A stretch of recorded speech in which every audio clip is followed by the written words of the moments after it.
Hello, everyone. Welcome back to Ralph's online videos.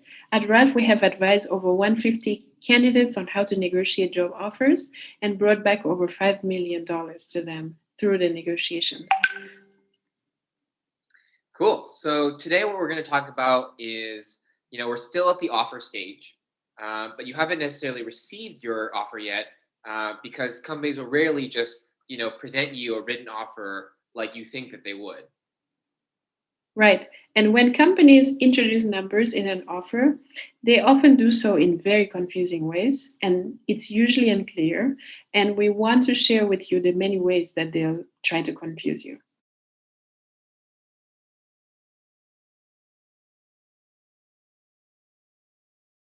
And so the first example of this is, when we see a company that will basically, when they're trying to give you an offer or present you an offer, they'll not present the entire package.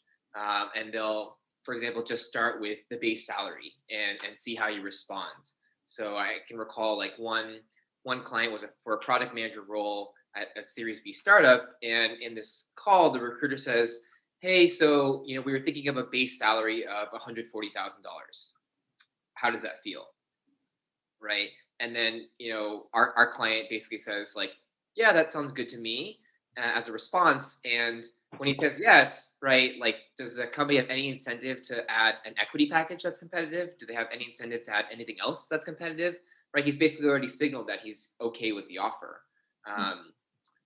And so that's like one example that I can remember. Yeah. Yeah, this totally resonates, right? It reminds me of one of the candidates I'm advising that's negotiating with a biotech company. Basically, in the first call after the on-site, right? So when the recruiter was like, "Yes, we want to move forward to the next step to offer stage," they just told him, "Hey, so it's 110K base. What do you think?" And he was listening more, and then they just distracted him with information about the benefits, and then they asked again, what do you think about this offer? And of course we prepared him, so then he deflected by saying, I'll think about it and get back to you. And then we prepared him with an email script to send to the recruiter so that he could ask more questions to get the full picture. For example, were they offering a relocation bonus because he was moving across the country, right? Are they offering a signing bonus? He also asked about the equity. It was strange that it is a startup at an early stage and they were not sharing anything about the equity. And so once we sent this email, that's when we were able to actually know what is the full offer, right? And so that's the takeaway here. Make sure you know the full picture. Yeah. And, it's really common, honestly, in startups I think just the norm of startup offer is that you don't have to be very clear about equity because candidates are so ill-informed on how to value their equity that they don't even know the questions they should be asking. But, I can't tell you how many startup offers we see where in the equity part of the package, you're just given, even if they even share the equity, right? They just tell you the number of shares you're receiving and they aren't clear on what is the ownership percentage that you're being given of the company. Because when it comes to startups, that is actually the most important piece of information to know. Not how many shares you're getting, but how much of the piece of the pie you're getting in the company. And so it's really important to ask ownership percentage, and that's by asking and understanding what is the fully diluted total outstanding shares.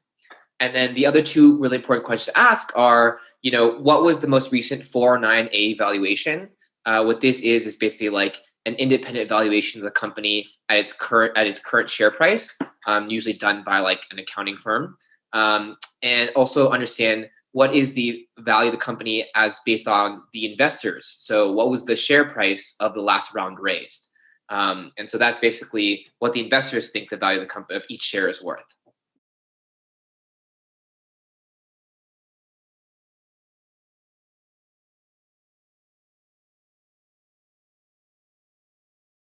And of course, you want to know, who do I get this information from? So this spring, we had a candidate, and a fantastic, brilliant chemical engineer woman. And she was even top of her class, just to show you how companies do this with everybody. And she, of course, we prepared her and we emailed the recruiter those questions that Brian just mentioned. And the recruiter answered, I don't know the answers to any of these questions. Sorry. That was the answer. And so, of course, we insisted. We asked, who can we speak with?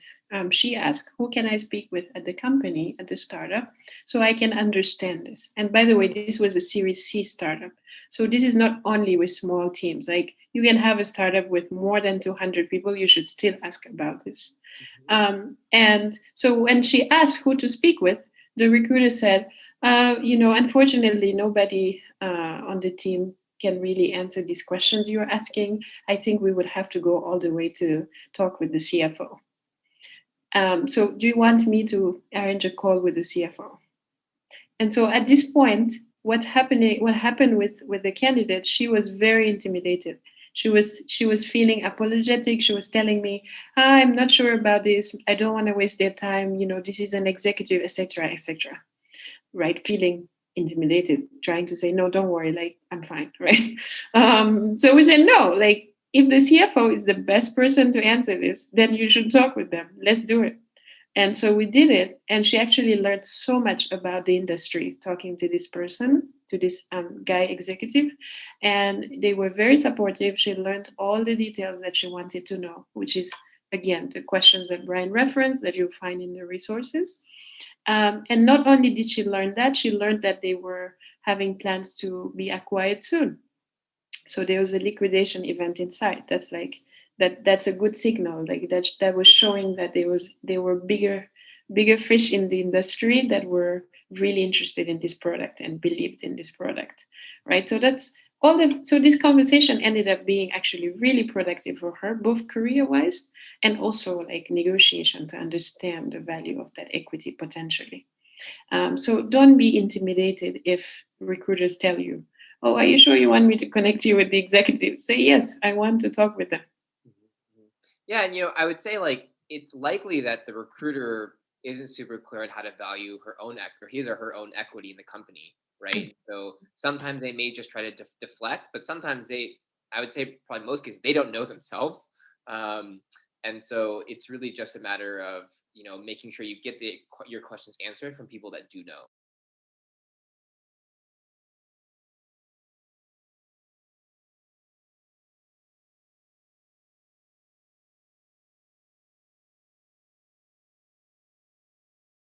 What we're also going to share is examples of startups that are fairly transparent about how to value your equity. And we'll share you an example of a company clearly outlining what your equity value is in a way that is fully transparent.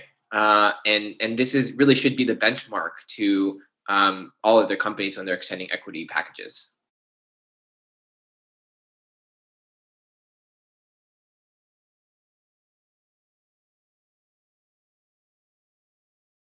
Okay, so the second example of what companies might strategically do when presenting an offer is that they will really try not to present a written offer, or they might present an offer as unofficial.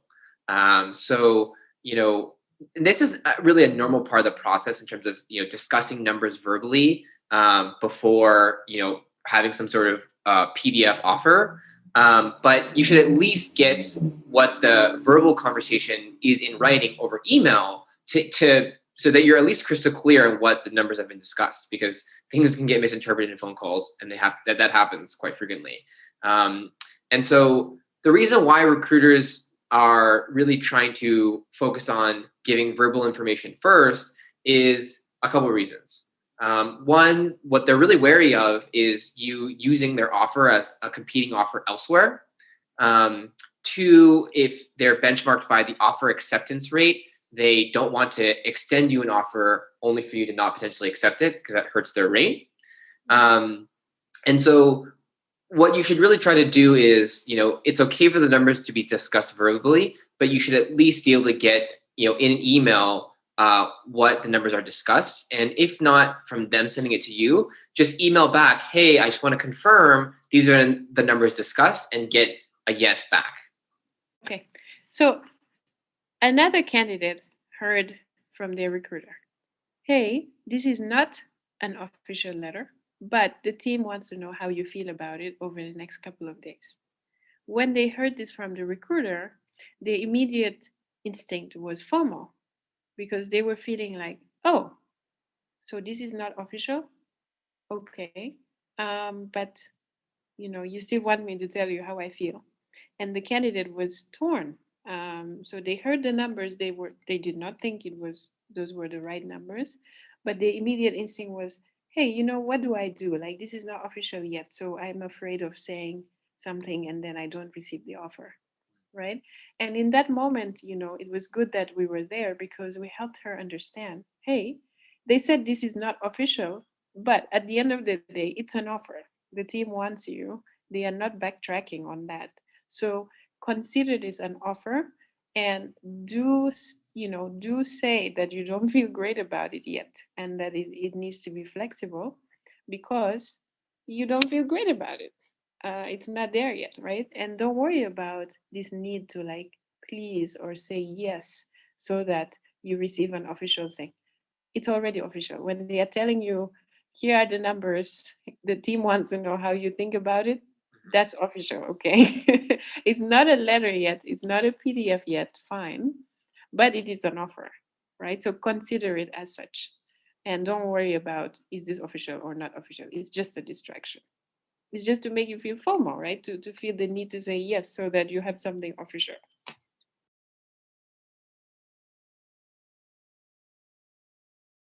Okay, so the third example is probably the most egregious example that we see companies do when they're negotiating with candidates.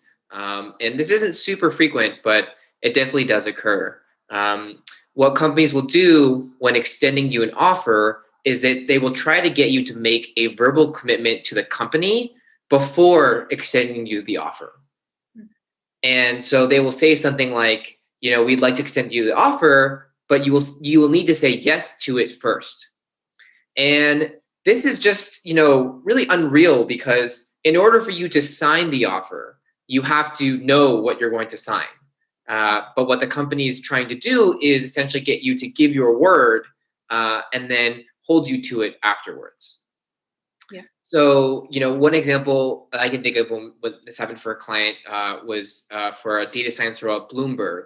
And the recruiter basically, after finishing the interviews, said, hey, we would love for you to come on board. But because of the competitiveness of your candidacy, we cannot extend you an offer unless you commit to joining us. Right. And that put him in just a very awkward position, right? Because you're just supposed to give like a blanket yes without even knowing what the offer details are. Yeah. And again, this is that moment where they're, as a candidate, you're having this FOMO, right? Where you feel like you have to say yes just so that you have an offer. And that's the pitfall there. So the solution to how to deal with this is to just be very explicit and say, I can't make a decision on an offer that I don't know what the details are, right? It's very, very straightforward. And you just need to be very explicit with the recruiter when they try to, use this type of strategy. Yes. And you can always say, like, hey, I did this interview because I'm really, really excited about this company, right? So definitely, this is not me questioning how excited I am and that you are a real opportunity for me. But definitely, I shouldn't commit to not knowing the details. So can you please share that? And then again, no matter how much they share during that call, just say, thank you very much. I'll think about it. Don't commit there.